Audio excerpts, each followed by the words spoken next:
오늘 즐거운 날이죠.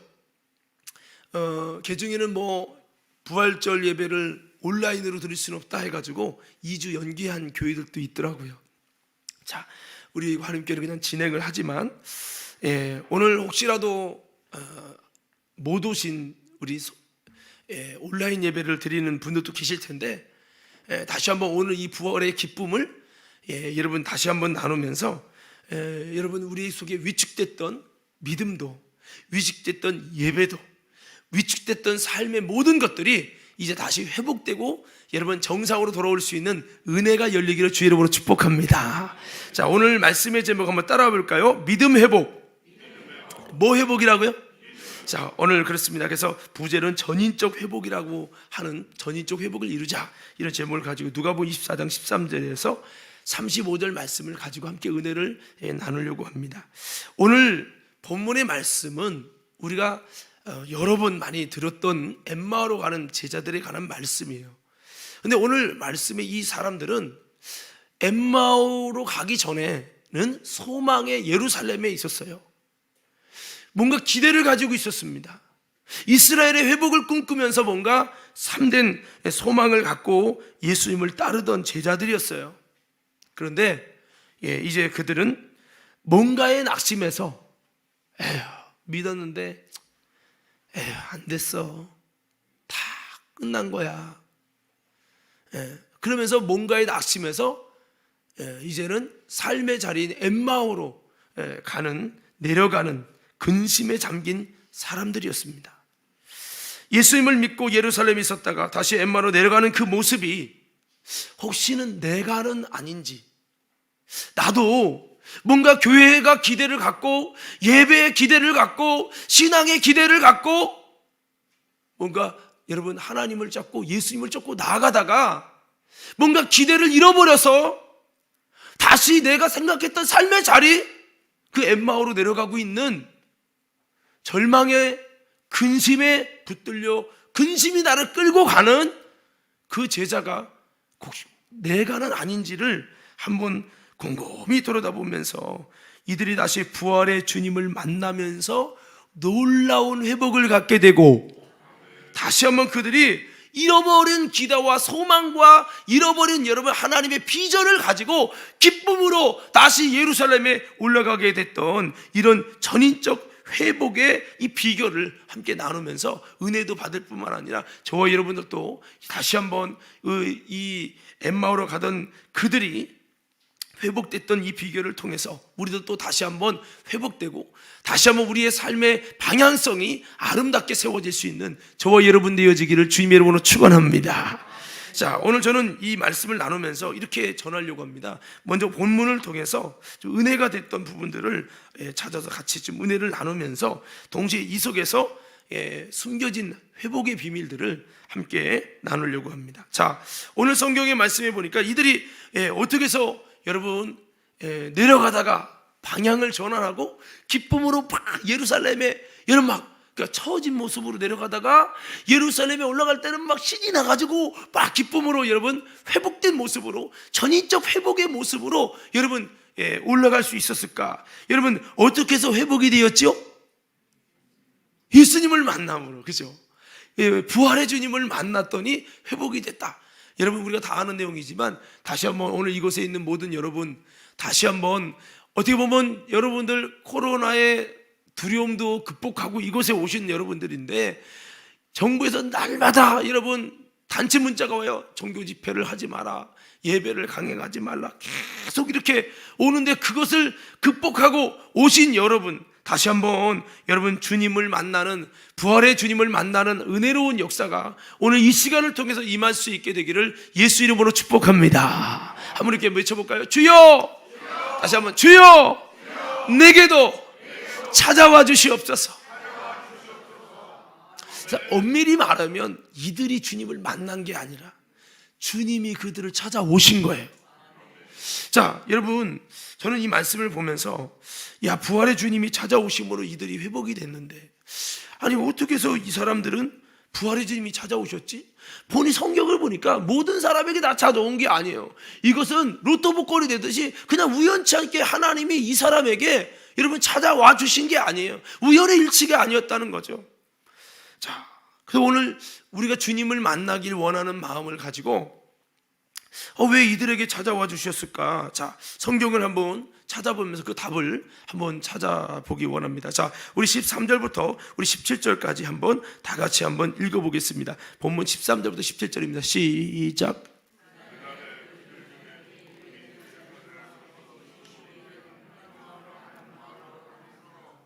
이 모든 된 일을 서로 뭐 하였다고요? 예, 이야기했어. 무슨 얘기죠? 뭐 뉴스 얘기한 거예요? 아니죠. 예, 모든 된 일. 어서 모든이라는 얘기는 바로 예수님의 죽으심에 관한 얘기입니다. 자, 15절 계속 있습니다. 시작.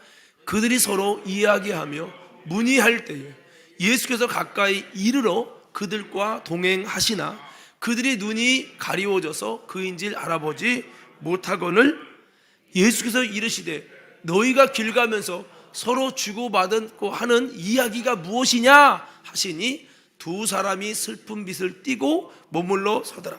자, 여러분 뒤에 후반절 내용을 보면 이 이야기가 도대체 뭘까? 어떤 이야기를 나눴길래 그 예수님이 그들 곁에 싹 부활의 주님이 찾아오셨냐는 거죠. 그것은 바로 예수님의 죽으심에 대하여 서로 이야기할 때에 그들이 서로 문의하고 어떻게 해서 죽게 됐을까? 여러 가지 가지고 서로가 여러분 대화하면서 문의하고 대화하고 이야기할 때 예수께서 가까이 이르러 동행하셨다는 사실이에요. 그러니까 무슨 소리입니까?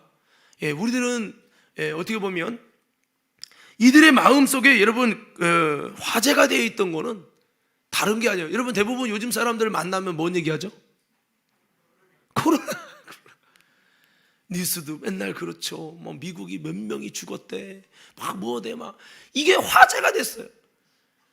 예? 날마다 뉴스를 보고 날마다 세상 돌아가는 일에 대해서 난리와 소문의 이야기를 듣고 그럴 거예요. 근데 지금 이 예수님을 만나게 되던 이 사람들은 뭐가 머리에 꽉 차 있느냐? 예수님의 죽으심에 대한 것이 머리에 꽉 차 있는 거예요. 내려가면서 그 입에서 꽉 찬 내용, 그 마음에 꽉 찬 내용이 나오고 있어요. 그게 뭐라고요? 예수님의 죽으심. 그럼 왜? 그냥 관심이 있어서 그게 아니에요. 이들은 성경을 보니까요, 그 예수님을 아주 그리워하고 아주 여러분 여기 보면은 17절에도 두 사람이 슬픈 빛을 띠고 머물러 서더라. 슬픈 빛을 떴다는 것은 그들의 마음의 진실을 가르쳐주고 있는 겁니다. 그들의 마음의 진실에는 아니 이 예루살렘에 이 엄청난 화재가 일어난 이 사건을 모른단 말입니까? 여러분 정말 그들의 얼굴의 눈빛에는 금방에도 눈물이 털떡 흐를 것 같은 그런 모습으로 그들은 슬퍼하고 또 슬퍼했어요. 여러분 한번 생각해 봅시다. 우리 고난주간을 이렇게 지냈지만 여러분 예수님 죽음이 얼마만큼 여러분에게 슬픔을 가져옵니까? 예수님의 죽으심이 여러분에게 얼마만큼 화제를 가져오십니까? 여러분 예수님 돌아가신 지 3일이나 됐어요. 제가 보면요 장례를 치러 보니까 가족들조차도 하관할 때나 아니면 염할 때 그때 눈물 나지 나머지 눈물도 안 날 때도 있어요. 물론 친구 관계, 사촌 관계는요 눈물도 안 나요. 사촌이 죽으면 친척이지만 눈물도 안 나는 수도 있어요. 친구 부모님 돌아가셔도 눈물도 안 날 수도 있어요. 근데 누구 돌아오시면 눈물이 날까요? 부모. 안 날 것 같아도 우리 전에 이제 교회에 어떤 분이 있었는데 그 아버지가 돈을 좋아해갖고 자기 죽을 때 돈을 같이 묻어달라고 뭐 그 정도로 이렇게 좋아하시는 안 울 것 같은데 하관할 때 거기서 그분이 폭발해가더니 막 거기서 막 땅을 막 뒤흔들고 난리가 났어. 그래도 마지막 참다가 거기서 폭발했구나라는 것을 보게 됐는데 가족일 경우에 나랑 정든 시간이 있고 가족일 경우에 나랑 관계가 되기 때문에 막 눈물이 나잖아요. 오늘 이 사람들이 예수님과 어떤 관계길래 이렇게 슬퍼하고 있나? 돌아가신 지 3일이나 지났어요. 그런데 3일이 뭡니까? 그 이상 지났죠. 그런데 오늘 이 사람들은 아직도 슬픔이 가시지 않았어요. 그 마음에 가득한 것을 말한다고 그랬어요. 예수님이 말이라는 건요, 내 마음이 가득한 것을 말하게 돼 있어요. 오늘 이 사람들의 마음에 뭐가 가득해 있느냐? 예수 그리스도. 그 예수님을 죽인 것은 그의 마음에 가슴에 못질을 한 것처럼 여러분 그에게 너무나 슬픔이 되고, 그 예수님을 사랑했기 때문에 그 예수님을 죽이신 것은, 아니 그 예수님이 너무나도 좋은 분이고 참된 선지자인데 왜 그 주님을 죽였는지 지금도 이해할 수가 없어. 이건 불법이야. 이건 말도 안 돼. 그 예수님이 우리 이스라엘에게 어떤 일을 해줬는데 그를 죽여? 생각할수록 이건 이해할 수 없어. 뭔가 그들의 마음속에 예수님의 사랑이 더 십자가의 죽음으로 끝난 것이 아니라 더 불타오르는 그의 주체할 수 없는 마음을 갖게 됐다는 거죠. 오늘 이건 역으로 얼마만큼 이들이 그 주님을 사랑하고 소망하고 그리워하고 있었는지를 말해주고 있어요. 오늘 이렇게 내 마음에 가득한 것을 이야기하며, 즉 가득한 예수의 십자가의 죽음을 묵상하고 대화하고 그 십자가의 죽음에 몰입하며 그들이 나눌 수밖에 없는 그들에게 예수님이 동행하시고 찾아오셨다는 거예요. 오늘 여러분 그렇습니다. 예수님이 나에게 안 와. 왜 예배 시간 안 와라? 예배 드리는 이 시간조차도 예수님에게 집중하지 못하고 한눈 팔고 졸고 딴 생각하고 내 마음에는 온통 예수님과 다른 세상으로 가득 차 있으면서 주님이 왜 안 오시냐고 한다면 이거는 뭐가 안 맞는 거죠. 오늘 여러분 저도 해보니까 그래요. 내가 막 사고 싶은 게 있어서 퍼퓸 검색을 합니다. 검색을 하고 이걸 살까 말까 고민하고 어떡하지 이러면요, 기도하다가도 뭐가 생각나느냐, 마음에 그거 생각이 차 있으면 부풀어 오르면 기도하다가도 자꾸 그 잡념이 와서 그게 자꾸 묵상되는 거예요. 예수님이 묵상되는 게 아니라 자꾸 세상에 그것이 묵상되더라고요. 이야, 무서운 거예요, 무서운 거. 오늘 여러분 예배 드립니다. 오늘 이 예배는 주님이 찾아오셔야 될 곳이에요. 오늘 여러분 마음속에 뭐가 묵상되고 있죠? 여러분 아직도 코로나 합니까? 아니면 아직도 예배드리는 이 시간도 다른 것이 묵상되고 있지 않아요? 여러분 마음속에, 저와 여러분 마음속에 뭐가 화제입니까? 내가 오늘 예배드려서 남편한테 혼나면 어떡하지? 여러분 우리는 다시 한번 우리의 마음속에 다시 한번 화제가 나를 사랑하시는 그 예수님의 십자가의 죽음이 우리의 마음속에 아름다운 그리스도의 흔적으로 남을 수 있는 저와 여러분 되기를 주님의 이름으로 축원합니다. 자, 그래서 여러분 우리는, 이 사람들은 예수님의 죽으심에 대해서 이야기할 때 예수님이 가까이 이르러 동행하시며 만나 주시고 다가오셨다. 자, 여러분 우리 성도들이 모여서 대화를 합니다. 처음에는 예수님이 시작하지만 막상 대화를 하게 하면 뭐가 나와요? 내 마음에 있는 게 나와요. 내가 갖고 관심 있는 내용이 나와요. 결국 나오면 그 내용이 예수님과 전혀 상관없는 얘기, 성도의 교제가 아니라 세상적 교제가 나올 수도 있어요. 여러분 그게 뭡니까? 세상 것들이 내 안에 화제가 되어 있는 거죠. 그래서 오늘 이들의 모습은 이렇게 예수님의 모습으로 가득 차 있는, 그래서 예수님의 죽으심에 대해 더 깊이 묵상하고 여러분 슬퍼하며 그 화제가 되어 있는 이 마음을, 예수님의 마음을 나누는 자가 됐을 때 예수님이 다가오시고 회복하는 역사들이 일어났다. 오늘 저와 여러분들 다시 한번 예수님이 내 인생에 다가오시기 원하시는 분들 아멘 하십시다. 그럼 다시 한번 우리의 마음속에 다시 한번 애굽과 세상과 죄를 묵상하는 것이 아니라 예수님이 십자가를 묵상하는 저와 여러분들로 거듭나기를 예수 이름으로 축복합니다. 바울은요, 그가 아덴에서 전도를 실패한 다음에 고린도에 가면서 그가 그렇게 결단하죠. 내가 이제는 세상적인 옛날에 관심 있게 했었던 철학 이런 거 내려놓고 다 배설물로 버리고 이제는 예수의 십자가와 그리스도 외에는 다른 것을 알지 않기로 작정하였노라.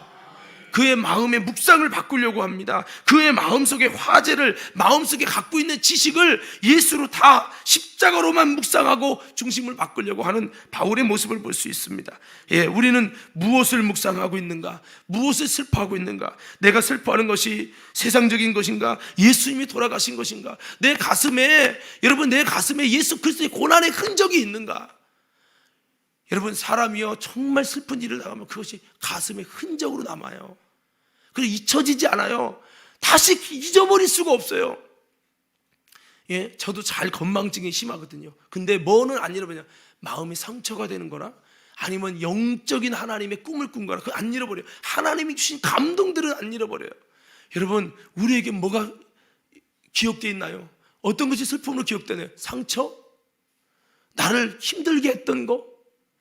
여러분, 그것보다 그리스도의 흔적이 우리에게 더 기억될 수 있는, 그래서 여러분 슬퍼할 수 있는 그 이유가 다시 한번 나는 여전히 이 사람들과는 거리가 있는 사람은 아닌가 라고 하는 거죠. 그래서 오늘 이들에게 주님이 다가오셨어요.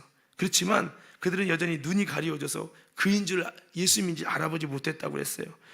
저는 이 말씀을 보면서도 이런 생각을 했어요. 만약에 내가 부족하지만 주님이 찾아오시는데 내가 만일 그 주님인 줄 눈이 어두워져서 가려져서 모르면 주님이 와도 알까요, 모를까요? 모르죠. 탁 집사님에게 주님이 와도 만약 집사님이 주님인 줄을 눈이 가리워져서 알지 못하면 예수님이 현장에 가까이 다가와도 모를 거예요.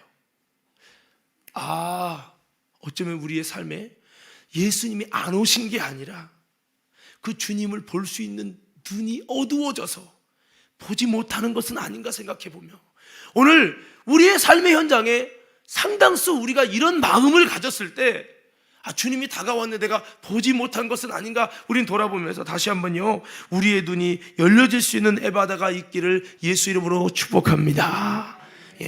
그렇습니다. 그래서 오늘 이렇게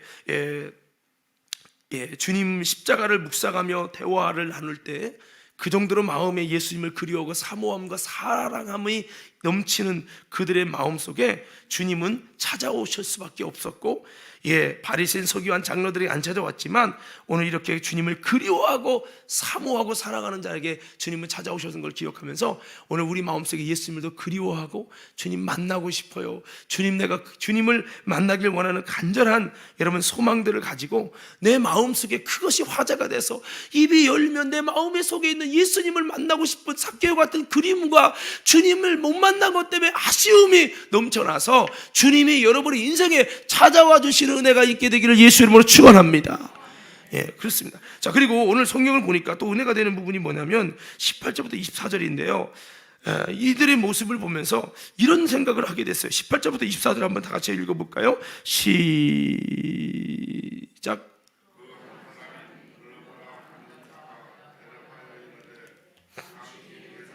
체류하면서도 요즘 거기서 된 일을 혼자만 알지 못하느냐, 이르시되 무슨 일이냐, 이르되 나사렛 예수의 일이니 그는 하나님과 모든 백성 앞에서 말과 일에 능하신 선지자여거늘 우리 대제사장들과 관리들이 사형 판결에 넘겨주어 십자가에 못 박았느니라.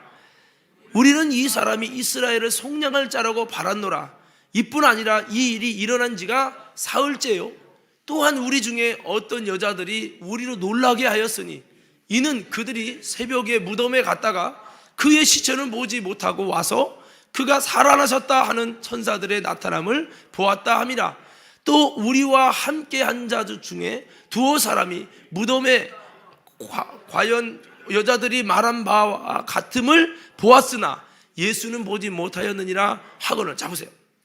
이거는 좀 여러분들 아마 보시면 느껴지겠지만 이런 뭐가 조금 아쉽죠? 뭐가 아쉬워요?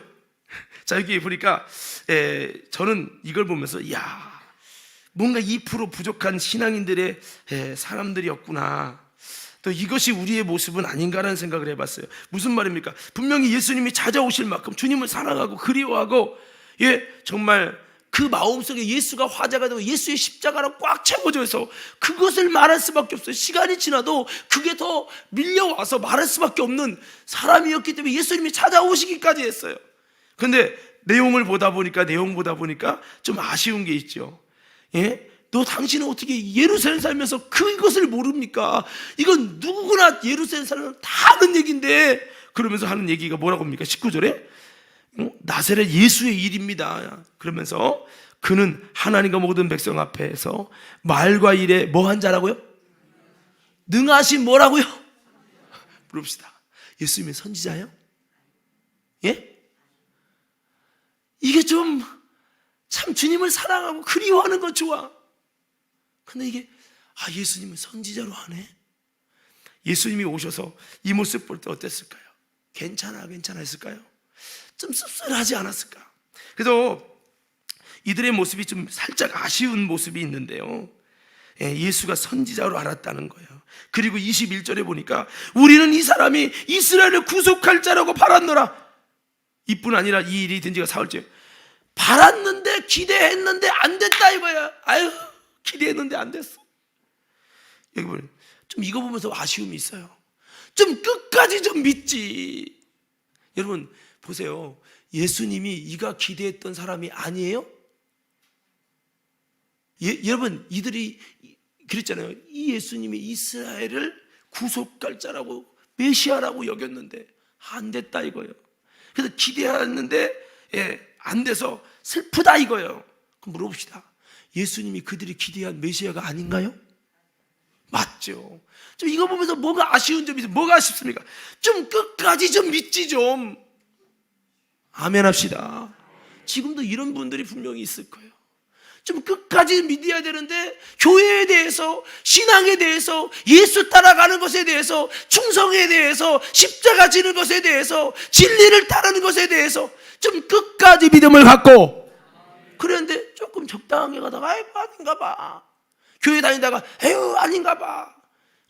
이게 뭡니까? 끝까지 믿지 못하는 점이 참 예수님 보실 때, 오늘 예수님이 찾아왔을 때 이들이 사랑하고 십자가가 화자가 돼서 이야기하는 건 너무 좋은데 이런 여러 가지 안타까운 모습들이 있는 거죠.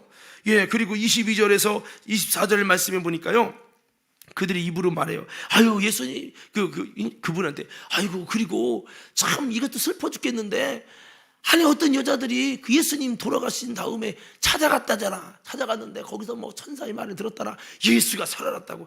아유, 죽었는데 말이야. 그 여기서 말의 의도는, 이 엠마오로 가는 사람들은 예수가 부활했다는 걸 전혀 믿지 않는데 여자들이 그냥 가가지고 그냥 사모한 나머지 예수가 부활했다는 소식을 아마 환청을 들었나 봐. 이런 식으로 지금 비웃으면서 이야기하고 있어요.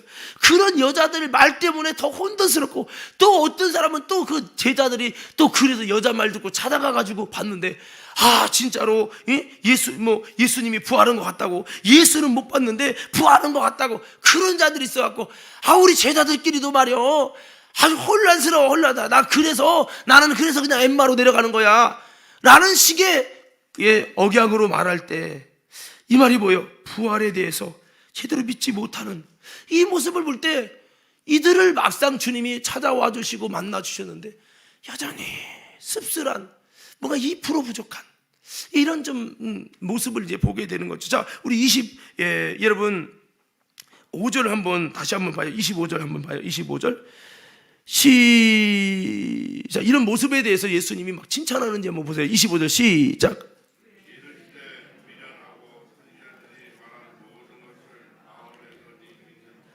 그렇습니다. 그래서 예수님이 이렇게 말하잖아요. 자, 보세요.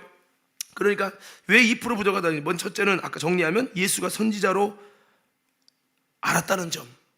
두 번째, 끝까지 믿지 못했다는 거예요. 끝까지 예수를 좀 바라봐야 되는데 끝까지 바라보지 못했다는 거예요. 세 번째, 부활에 대해서 더디 믿는 자, 즉 미련함을 가졌다는 것이 예수님 보실 때 참 2% 부족한 아쉬운 사람, 살짝 아쉬운 사람들이에요. 오늘 이 모습 보면서 우리는 이런 모습이 아닌가, 우리는 이런 모습이 아닌가라는 생각을 저는 해보게 됩니다.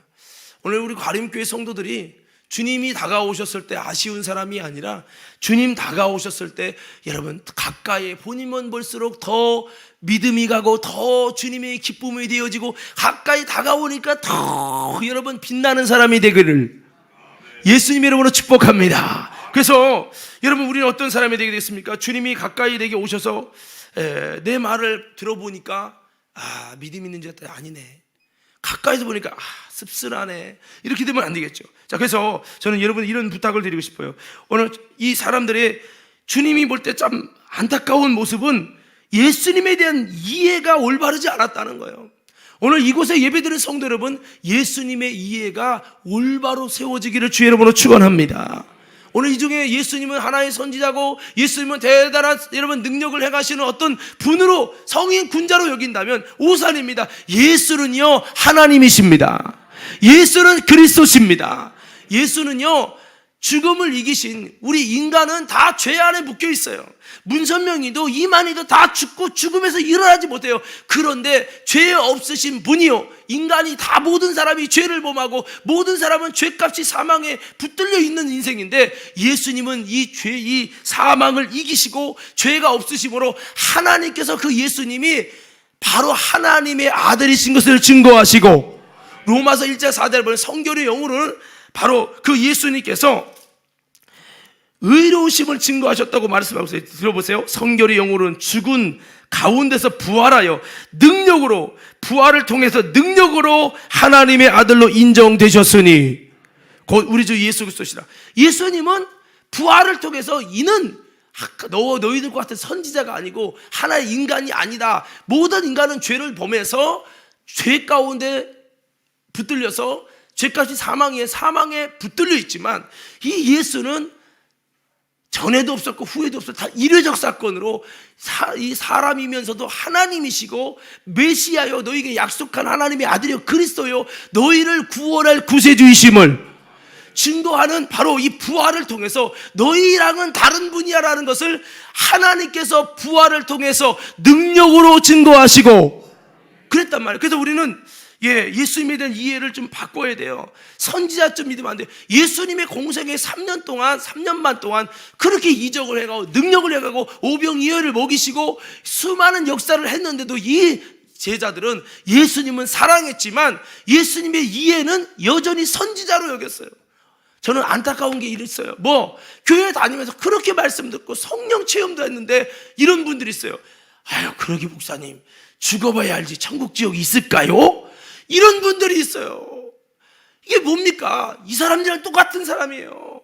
성도 여러분, 우리가 예수를 믿는다면 죽은 다음에 끝이 아니라 천국 지옥이 있고 여러분 이 세상이 끝이 아니란 말이에요. 여러분 주님이 다시 오실 이 세상에 대해서 너희들이 하나님의 나라 갔을 때는 시집가고 장가가는 것이 아니라 천사들과 같으니라 말씀하면서 실제를 말씀했어요. 우리는 교회 다니면서도 예수 믿고 나름대로 은혜 체험도 하고 했다고 하지만 여전히 예수님을 여러분 잘못 이해하고 여전히 진리를 오해하고 그리스도인들이 그냥 돈 뜯어내려고 그렇게 구라치고 사기치는 거다 이렇게 하는 건 너무 안 된다는 거죠. 여러분 천국과 지옥을 믿으십니까? 죽음으로 끝나는 것이 아니라 하나님의 심판이 있고 영원한 여러분 세계가 있다는 것을 믿으십니까? 오늘 여러분 저와 여러분들이 주님에 대한 이해가 안 바뀌면 천국 지옥도 그렇고 성경의 진리를 올바로 알 수가 없어요. 제가 안타까운 친구가 있어요. 그 친구는 책도 많이 읽고 아주 해박해요. 그런데 안타까운 게 있어요. 교회 집사님인데 예수 부활을 안 믿어요. 예수 믿어요. 십자가 지신 예수 믿어요. 근데 죽으심까지 믿어요. 부활을 안 믿어. 또 하나 그 예수님이 동정녀 처녀의 몸으로 탄생해서 죄의 씨를 받지 않고 죄의 유전을 받지 않은 의로우신 분이라는 거 안 믿어요. 예수를 믿어도 이렇게 이상하게 믿으면 안 돼. 사랑하는 성도 여러분, 이 믿음이 왜 중요한지 아세요? 고린도전서 15장에 보니까 내가 너에게 증거한 대로 이 믿음을 부활의 신앙의 믿음 그리스도에 대한 올바른 지식의 믿음을 가지면 이것으로 말미암아 구원을 얻을 것이요 이 올바른 지식, 올바른 진리를 믿는 게 얼마나 중요한지 몰라요. 성도 여러분, 다시 한번 이 사람들은 3년 반 동안 예수님 따라다니면서 이적도 받고 능력도 봤어요. 그렇지만 여전히 그들 마음의 깊은 속에는 예수는 선지자라는 거예요. 오늘 저와 여러분들이 다시 한번 예수님에 대한 이해가 선지자가 아니라 그리스도가 되시고 구세주가 되시고 하나님이 되기를 주의 이름으로 축원합니다. 이거는 설교했다고 이적 봐도 안 바뀌는 사람은 안 바뀌어. 근데 참 감사한 건 이렇게 아직도 예수를 제대로 알지 못하는 온전한 믿음이 아닌 이들에게도 주님을 사랑하고 사모했더니 찾아오셨다는 것이 복음이야, 복음. 할렐루야. 옆 사람에게 인사하세요. 좀 부족해도 예수님을 사랑하면, 사모하면 그런 당신에게도 주님은 찾아오셔서 자신을 올바로 알고 믿어서 구원받게 하십니다. 자, 그래서 아무쪼록 우리 과림 이곳에 있는 모든 여러분들은요, 예수님을 그리스도로 참 나를 구원한, 영혼을 지옥에서 구원하는 구원의 주요, 또 나의 죄 문제를 해결하신 예수, 또 그분은 참 하나님이심을, 하나님의 아들이심을 진실로 믿는 우리 모두가 되기를 주의 이름으로 축원합니다. 그렇게 믿는 분들 두 손 들고 아멘. 안 드는 분들은 충청도에서 안 든 건지 믿음이 없는 건지. 자, 그래서 예수님에 대한 이해가 올바라야 주님이 오셨을 때 슬픔이 되지 않아요. 내가 만일 내가 사랑하는 승훈아 하고 갔더니 아빠가 뭐 이렇게 했더니 저 아저씨인 줄 알아요. 그러면 예? 승훈이가 그래도 나를 이렇게 기다려주고 나를 이렇게 생각해주는 걸 갔더니 이 이야기를 들어보니까 나를 아버지로 믿는 게 아니라 아저씨로 믿네. 아저씨가 잘해준다고 생각한 거야. 그러면 뭔가 씁쓸할 것 같아. 자, 그렇습니다. 그리고 이 사람들은요, 예, 이렇게 얘기했잖아요. 그들은 아까도 읽었습니다만,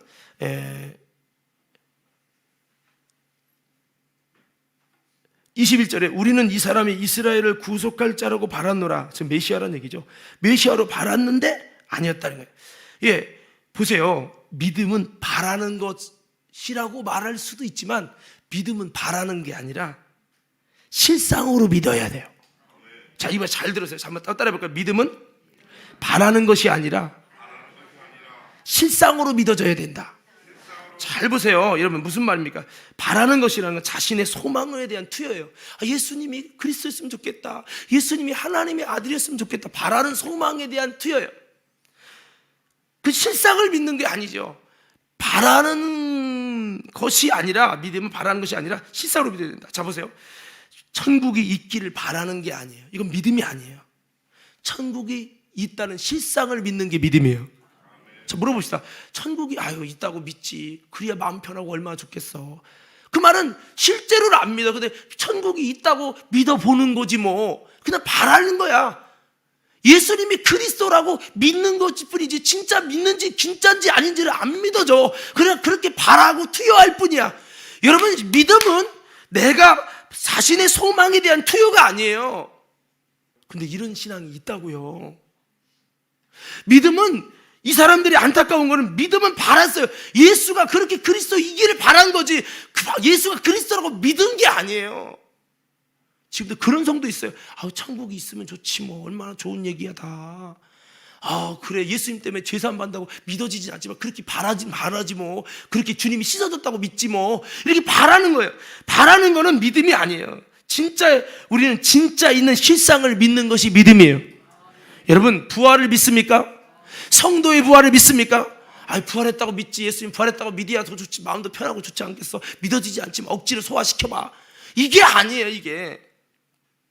여러분, 우리가 하나님의 나라에 수고할 때 천국에 상급이 있다는 걸 믿으십니까? 상급이 있으면 좋지 뭐. 그렇게 기대해보지. 이게 아니라고요. 실제를 그 실상으로 믿는 게 진정한 믿음이에요. 예? 그리고 보세요. 예수님이 심판하신다. 다시 그 주님이 우리 모든 것을 심판하신다. 그 예수님이 나의 죄 때문에 죽으셔서 내 죄를 담당하시고 죽으셔서 그의 죽음이 나의 죽음이요, 그의 죽음은 나의 죄의 죽음이요, 그의 죽음은 나를 죄짓게 하는 원수 마귀를 결박한 사건이요. 그러기를 투여하고 그러기를 바라는 게 아니라 그렇게 이루어진 사건을 약속으로 실상처럼 믿는, 실상으로 이루어진 것처럼 믿는 마음, 그 마음도 주님이 주셔서 믿는 거죠. 여러분 어떻습니까? 오늘 엠마오 간 사람처럼 여전히 믿음을 바라고 있는 거 아니에요? 소망하는 거 아닙니다, 여러분. 언약, 약속에 대한 소망이 아니라 약속의 실상이 믿어져야 돼요. 그래서 그런 것이고요. 또 이 사람들은 보세요. 여기 있죠. 선지자의 말한 모든 것을 더디 믿는 자들이요. 그랬어요. 이들은 더디 믿는 의심의 사람이었어요. 오늘 저와 여러분들이요, 주님 오셨을 때 더디 믿는 의심의 사람이 되지 않기를 주의 이름으로 축원합니다. 그래서 여러분, 성경대로 믿는 이 진리를 믿는 성경 말씀을 100% 진리로 하나님의 말씀으로 믿는 자가 되어야 되는데, 어느 거는 믿고 어느 거는 안 믿고 여전히 이들은요, 더디 믿는 사람, 선지자들이 말씀한 말씀을 하나님의 목소리로 들으면서도 한쪽으로 안 믿어. 더디 믿는 거야. 예수님이 부활한다, 선지자들이 말씀하고 그리스도께서 십자가에 죽으시고 매 맞는다, 아무리 말씀해도 더디 믿어. 안 믿어. 내가 아무리 천국 지옥을 말하고, 아무리 성도의 부활을 말하고, 하나님의 심판을 아무리 말하고, 진리의 말을 아무리 말해도 더디 믿는 거야. 한 10번 하면 진짜 같기도 한데, 더디 믿는 신앙이 되면 안 된다는 거죠. 할렐루야. 의심하는 사람. 자, 이런 사람은 예수님이 또 오셔가지고 자세하게 설명해 줘야 돼. 자세하게 설명하면 그때 좀 믿어. 근데 또 시간 지나면 또 안 믿어. 또 엠마오로 가. 아유, 참 안타까운 거죠. 자, 그리고 여기 보니까요, 한번 따라해보세요. 미련하지 말자. 오늘 과림께 성도 여러분, 미련한 자가 되지 말기를 주의 이름으로 축원합니다. 25절 다시 한번 봐요. 25절 시작.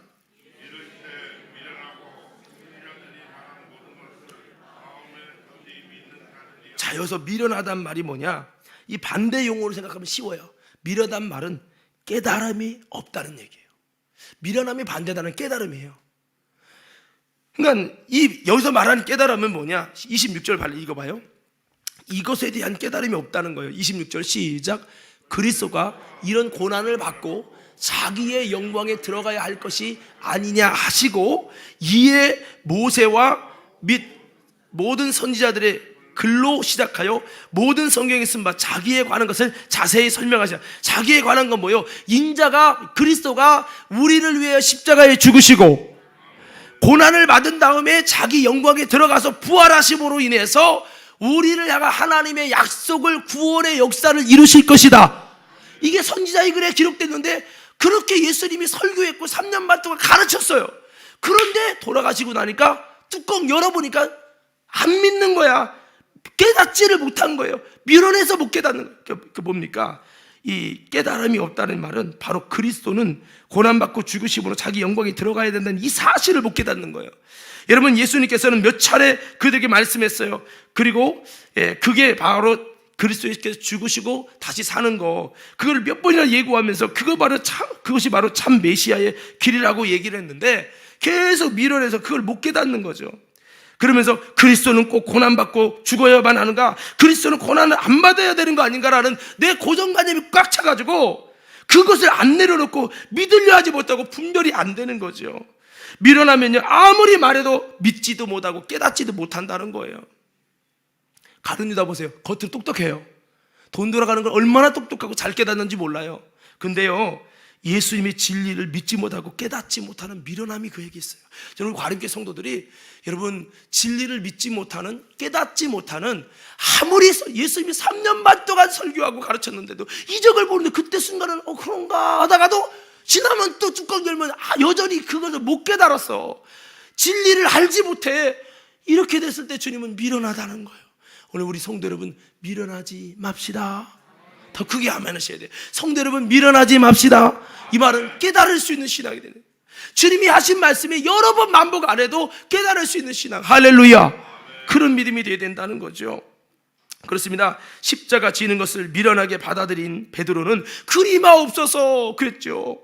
그때 주님은 사탄이라고 책망했어요. 그리고 그에게 또다시 변화산상에 예수님의 모습을 보여주십니다. 엘리야도 모세도 변화돼가지고 탁 이러면 그렇게 있으면서 십자가의 죽음에 관해서 서로 이야기하는 거예요. 어머어머, 엘리야가, 어머어머, 모세가 이렇게 예수님의 죽음에 대한 얘기하네.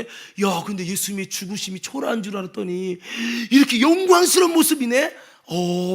예수님의 십자가는 하나님의 약함도 아니고 영광스러운 것이고, 이 십자가의 죽으심 후에 이렇게 모세처럼, 이렇게 엘리야처럼 영광스러운 모습으로 변화되는구나, 이거를 보여준 거예요. 밀어나지 말라고, 좀 깨달으라고. 그러니까 아무리 종들을 통해 말아도 깨닫지 못하고 뒤에 가면 엉뚱한 말하는 이런 신앙인이 바로 미련하다는 거예요. 오늘 여러분, 본문의 제자는 바리새인보다 훨씬 낫어요. 서기관보다 훨씬 낫어요. 주기로 예수님을 사랑하고 그리워하고 예수님이 마음의 화제가 되는 그 모습이 있었지만, 주님께서 가까이 오시고 보니 여전히 씁쓸한 신자였다는 거죠. 오늘 이걸 보면서 저는 이들이 나쁘다가 아니라 주님의 마음에 근심이 되지 말자고 하는 의미 속에서, 여러분 다시 한번 우리들을요, 주님 앞에 깨달음을 달라고 기도하는 우리 모두가 되기를 주의 이름으로 축원합니다. 이렇게 외쳐볼까요? 주여! 다시 한번 크게 외쳐보자. 주여! 내게 깨달음을 주옵소서. 신기하게 저의 좀 미련함을 얘기해 볼게요. 주님이 함께 하시면 된다는 것을 경험하고 체험하면 이제 믿음 가져야 하잖아요. 이게 시간 지나면 또다시 그것이 안 믿어지는 것처럼 깨달음이 사라져. 야, 이게 미련함이 계속 엄습해 오는 거더라고요. 이게 미련함은 불신앙의 역사가 엄습해 오는 거예요. 여러분, 우리가 성령 충만해지면 미련함이 떠나가고, 그래요. 제가 여러분, 은비 사건 때 제가 전에 얘기했잖아요. 도저히 나을 수 없는 갑상선 기능 저하증, 대학병원에서 이야기한 내용대로 한 3년 정도 약 먹고 나중에 평생 먹을 수도 있는 갑상선 기능 저하증이야. 근데 나는 믿고 싶지 않고, 이건 아니고 왜 내게 이런 일이 벌어져야 할지 이해하기도 쉽지 않고, 근데 받아들이는 거를 받아들여야 되는데 너무 절망적이고. 근데 이 말씀이 생각이 나요. 하나님은 전능하시고 주님은 부활하시고 주님은 못할 것이 없으시고 믿는 자에게 표적이 따르고. 근데 이거랑 현실과 대치가 안 되는 거예요. 믿음이 안 생기는 거죠. 너무나도 어찌할 수 없는 마음에 서울대병원 앞에서 아기를 안고 가면서 그랬어요. 하나님, 저 목사인데 이 아이 믿음으로 못 고치고 만일 이렇게 하면 내가 입으로 거짓말을 어떡하죠? 하나님 살아계십니다, 여러분 기도하면 됩니다. 나 비전이 부흥사가 되는 게 꿈인데 내가 다니면서 하나님 살아계시다고 내 양심에 걸려서 어떡하죠? 하나님, 이 불가능의 문제 앞에 있어요. 인간의 힘으로 도저히 안 돼요. 근데 하나님이 하시면 되잖아요. 하나님, 저 솔직히 믿음이 있어서 그렇게 된다고 믿어지지도 않아요. 목사인데 안 돼요. 목사는 갑주가 그렇게 믿어지지 않아요. 근데 하나님, 하나님이 역사하시면 된다는 것은 믿는데 내 사건에는 된다고 안 믿어지는데, 하나님, 나 이번에는 믿음 없어요. 이번엔 불합격입니다. 문은수 목사의 믿음 없는 불합격이요. 대신에 불합격했다 치고 이번엔 실패했다 치고 한 번만 내 믿음 아니라 주님의 믿음으로 고쳐 주옵소서. 여기서 한 번 주님이 살아계신 역사 보여줘도 기적으로 고쳐주시면 내가 평생 주님은 살아계시다고, 주님은 능력이 있으시다고 내가 증거하겠습니다. 그 기도하는데 눈물이 펑펑 쏟아지는 거예요. 그리고 5분도 안 돼서 이 아이는 정상입니다. 얼마나 충격을 받았겠어요 제가. 근데 내 입으로 고백했잖아. 이 아이만 고쳐지면 주님이 살아계시다고 주님께 기도하면 불가능이 없다는 걸 내가 가는 곳마다 평생 증거하겠습니다. 그때는요, 그것만 고쳐지면 막 그냥 계속 이 중심이 불타오를 줄 알았어.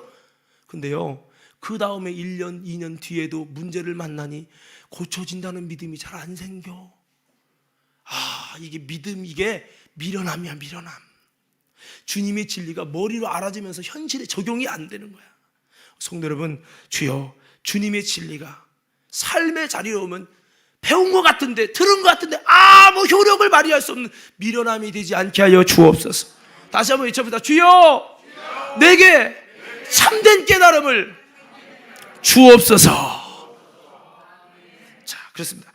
그리고요, 저는 이 말씀을 보면서 이들이 어떻게 회복이 되느냐. 자, 우리 31절 한번 보세요. 31절 다 같이 한번 볼 거예요. 자, 31절을 볼 건데, 자, 31절 함께 있습니다. 시작.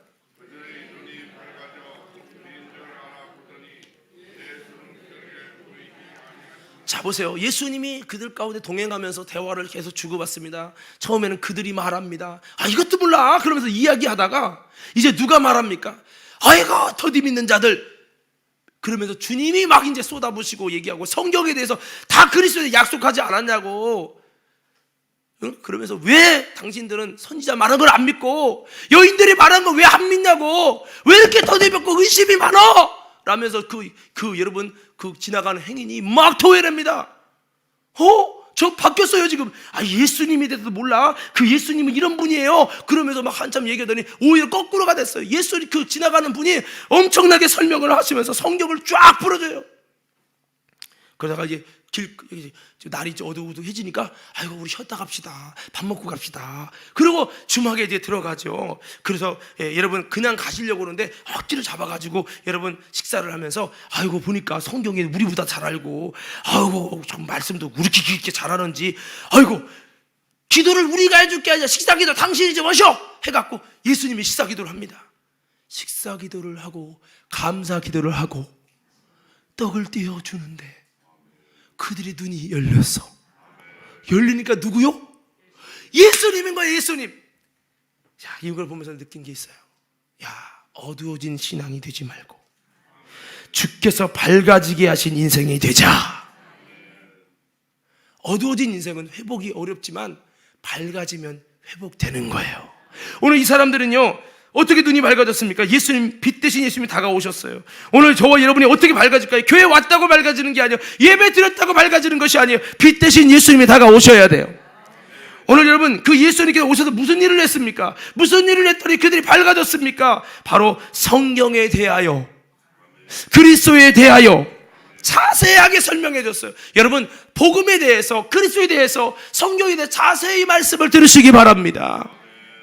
그리고 예수님이 떡을 가지고 축사하시고 띄워주시면서 그들은 밝아졌죠. 즉 이것을 정리하면 예수께서 다가오셔서 말씀으로 먹이시고 은혜 주시니 밝아지게 됐다라는 겁니다. 우리가 이 부활절에 다시 한번 예수님이 다가오시는 인생이 되기를 예수 이름으로 축복합니다. 그래서 여러분 주님께서 주시는 이 말씀을 우리는 자세히 그 설명을 듣고 다시 한번 그 주님이 다가오시도록 십자가에 대한 묵상과 대화를 나눌 만큼 주님을 향한 그런 마음을 가지고 주가 열어주시는 그 은혜를 힘입으면 그들이 말씀을 못 깨달으니까 성경에 대해 자세히 주님이 열어주시는 거예요. 열어주시는 거예요. 성경의 뒤에도 보면요, 이들과 똑같은 사람들이 있어요. 이 44절에도 보면 제자들이 말씀을 해도 잘 못 알아들어 시편에 대해서 예수님이 기록된 걸 얘기해도 못 알아들으니까 여러분 5절에 보니까 저희의 마음을 열어 성경을 깨닫게 하시고. 뭐를 열어요? 마음을 열어서 성경을 깨닫게 했다. 마음이 열지 않으면 아무리 설교를 해도 아무리 자세하게 말해도 깨닫지를 못한다는 거예요. 그래서 주님이 마음을 열어서 깨닫게 했다는 거죠. 그래서 이렇게까지 이와 같이 주님이 열어주시는 은혜를 힘입을 때 우리의 마음의 눈이 밝아지고, 그럴 때 예수님이 다가가셨구나, 주님이 다녀가셨구나, 이걸 알게 된다는 거죠. 이런 어두운 신앙인들은요, 떠난 다음에 뒷북쳐요. 따라합시다. 어두운 신앙은 떠난 다음에 뒷북친다. 깨어있는 신앙은요, 밝은 신앙은 주님이 다가오실 때 알아요. 근데 어두운 신앙의 특징은 주님 떠난 다음에 어머 주님이 왔다 가신 거였네, 이걸 알게 되는 거죠. 오늘 저와 여러분들이요, 다시 한번 밝은 신앙이 되기 바랍니다. 그래서요, 주님이 다가오실 때 느낄 수 있고 다가오실 때를 즐길 수 있는 사람, 아마 이들이 이랬을 것 같아요. 그럴 줄 알았으면 예수님한테 더 자세히 물어보고 예수님 내가 얼마나 그리웠는지 아시냐고 그런 얘기도 좀 할걸. 아이고 떠난 다음에서 알았네. 그러지 않겠습니까? 이런 모습이 우리 모습은 아닌가. 어두워지면요, 떠난 다음에 알아. 주님이 내게 와서 일하시고 역사하셔도 그 주님이 떠난 다음에 알게 되는 거죠. 그래서 예수님이 다가오셔서 마음을 밝게 일하시면 여러분 말씀으로 인하여 가슴이 뜨거워지고, 이 뜨거워진 다음에 여러분 그들은 알았어요. 그래서 지난 다음에 떠난 다음에 뒷북쳤지만 그래도 좋습니다. 왜? 주님이 떠나가신 다음에 그들은 달라졌기 때문입니다. 그리고 마음이 뜨거워졌기 때문이에요. 그래서 여러분 이들은 이렇게 좀 어두운 신앙이 예수님 때문에 밝아지면서 회복이 되었다는 거죠. 오늘 우리들이 다시 한번 밝아지는 은생들 되기를 간절히 소원합니다. 자, 그리고 한 가지 더는요, 우리 33절에서 35절 한번 보실까요? 33절 35절입니다. 자, 우리 함께 자, 우리 32절부터 보세요. 32절 한번 보겠습니다. 자, 시작.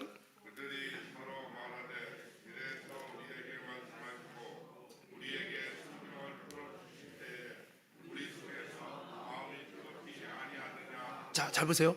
여러분, 주님이 다가오시면 특징이 있어요. 가슴이 뜨거워집니다. 여러분, 잘 보세요. 예수님이 눈에 보여요? 안 보여요? 안 보이죠? 근데 영이십니다. 때로는 외형이 변화돼서도 오시고, 그 예수님의 얼굴이 아니면 예수님이 아니라고 생각하는 고정관념 때문에 예수님인지 몰라본 거예요. 근데 여러분, 예수님이 다가오시면 지금도 동일한 공통점이 있어요.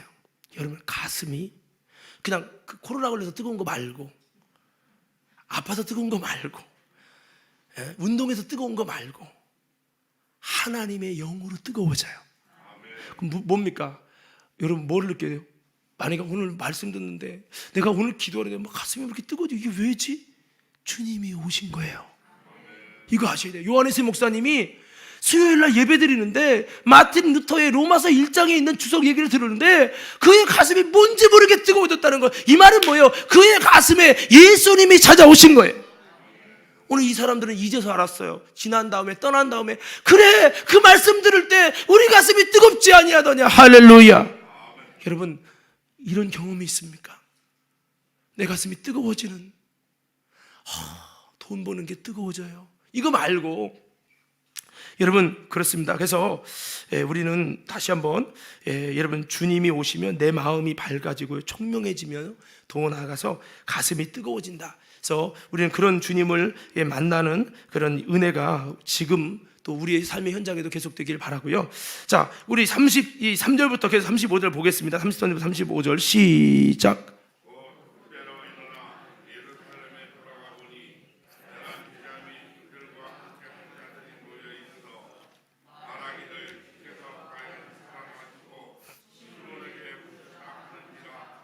두 사람도 길에서 된 일과 예수께서 떡을 떼심으로 자기들에게 알려지신 것을 말하더라.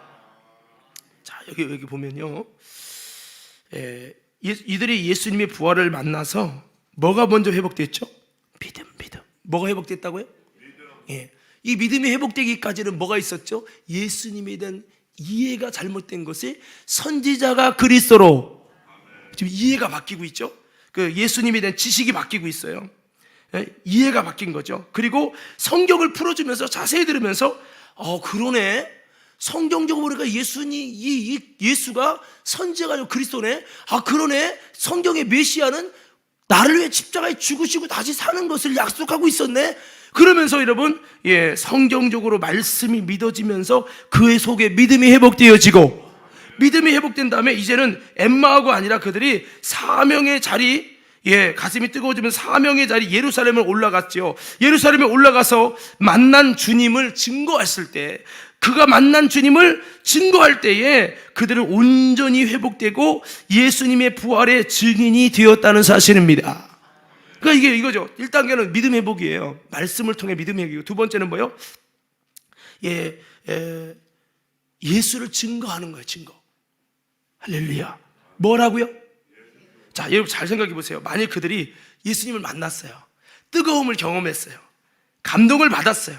그런데 여전히 엠마오로 가던 길을 돌이키지 않고 그대로 저들이 여러분 그냥 엠마오로 내려갔다면 어떤 일이 일어났을까? 어떤 일이 일어났을까요? 그랬다면 저들 속에 있는 감동은, 그 뜨거움은 오래가지 않고 회복은 중단됐을 거예요. 여러분, 다시 옛 모습으로 되돌아가고 말았을 것입니다. 예수님을 만났든 뭐 했든 그냥 하나의 경험이고 끝났을 거예요.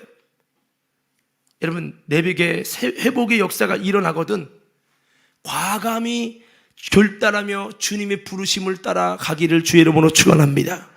자, 그럼 물읍시다. 이들이 엠마오로 가다가 그 주님이 뜨거워지고 주님을 만난 사건 때문에 그의 발걸음을 다시 예루살렘으로 주님이 부르시는 그 사명의 자리로 갔어요. 그랬더니 그 회복의 역사는 한 번 만남으로 끝나지 않고 예루살렘으로 가서 또다시 부활의 주님을 만나고 증거하면서 또다시 그 주님이 아예 나타나셔서 여러분 40일 동안 여러분 주님이 부활하셔서 가르쳐 주시고, 할렐루야. 그리고요, 더 나가서 그 부활의 주님이 성령의 약속을 주시고 그 성령의 약속을 붙들고 성령의 은혜의 경험도 성령의 놀라운 회복도 계속적으로, 그러니까 돌이켜서 복음을 증거할 때 계속해서 회복은 1단계가 아니라 2단계, 그 다음 성령으로까지 계속 회복이 이어져 갔다는 거예요. 회복은 한 번 만남으로 끝나지 않았죠. 보세요, 이런 거예요. 탁집사님이 나도 회복되고 싶어. 주님 만나면 나 끝나는 줄 알았어. 오늘 만났어. 할렐루야, 회복됐다. 근데 내 삶의 현장이 결단이 없고 돌아가지 않잖아요. 시간 지나면 다시 힘으로해져. 왜 그러지? 이상하네. 기독교가 잘못됐나? 아니에요. 이 회복이 거기서 끝나면 안 돼. 주님의 부르심을 따라가는 자에게 그 다음의 회복이 계속 예비되어 있다는 거예요. 그러나 주님을 쫓아가지 않는 신앙은 회복은 거기서 끝나고 그 회복된 뜨거운 가슴은 거기서 끝나요. 우리가 부흥의 은혜 받아도 왜 거기서 끝나느냐? 삶의 자리를 결단하고 믿음으로 달려가지 않기 때문에 거기서 끝난다는 거죠. 오늘 말씀의 결론입니다. 오늘 본문의 핵심은 두 사람의 불완전한 믿음의 제자들이 부활하신 예수님을 만나고 변화되는 장면을 증거하고 있어요. 오늘 본문의 말씀의 핵심은 그거죠. 바로 예수님은 다시 부활하셨다. 이거를 의심하고 믿지 않고 선지자로 믿은 이들도 부활의 주님을 만나서 발걸음을 돌이켜 와서 부활의 증인이 되는 놀라운 하나님의 은혜의 간증이 있었다. 의심하던 그들이 이제는 이렇게 변화됐지 않냐 하면서 의심하지 말고, 너희도 의심하지 말고 더디 믿는 자가 되지 말고 계속 그 부활의 믿음을 가지고 그 길을 정말 나아갈 수 있는 삶의 방향의 전환 자가 되어라. 이 복음을 말하고 있는 거예요. 그렇습니다. 침체와 실패의 엠마오로 가지 말고 회복과 치유의 예루살렘으로 나아가자고 하는 겁니다. 여러분, 그곳 사명의 자리 예루살렘에서 그는 또다시 부활의 주님 만나고 40일간 주님을 만나고 그 기쁨을 증거했고, 부활의 주님이 증거하시는 말씀을 들으면서 계속적인 회복이 있었고, 그 다음에 성령의 약속을 만나고 초대교회 아름다운 제자의 길을 가게 됐습니다. 그래서 성경에 기록되는 은혜도 있었을 것입니다. 만일 이들이 도중 하차해서 믿음에서 떠났다면 이 초대교회에 이런 아름다운 제자의 모습을 기록되지 않았을 거예요. 여러분, 그렇습니다. 삶의 방향을 전환한 자에게는 그 다음에 계속되는 회복의 역사가 진행되지만, 여전히 순간의 기쁨과 감동으로 끝나고 여전히 내가 정한 엠마오의 길로 가는 사람, 돌이키지 않는 자, 결단하지 않는 자에게는 회복의 역사는 바로 그 사건으로 끝나고 만다는 것을 우리는 다시 한번 기억하면서, 다시 한번 성도 여러분, 우리는 회복의 역사로 나아가는 우리 모두가 되어지기를 주님의 이름으로 축원합니다. 할렐루야. 그래서 오늘 다시 한번 믿음이 회복되고 열정이 회복되고 사명이 회복되었던 이들의 모습처럼 다시 한번 우리들도 계속 회복을 향해 믿음으로 걸어갈 때에 아름다운 회복의 역사가 계속 이어져 가는 우리 모두가 돼서 아름다운 열매 맺는 간증의 역사가 충만하기를 주의 이름으로 축원합니다.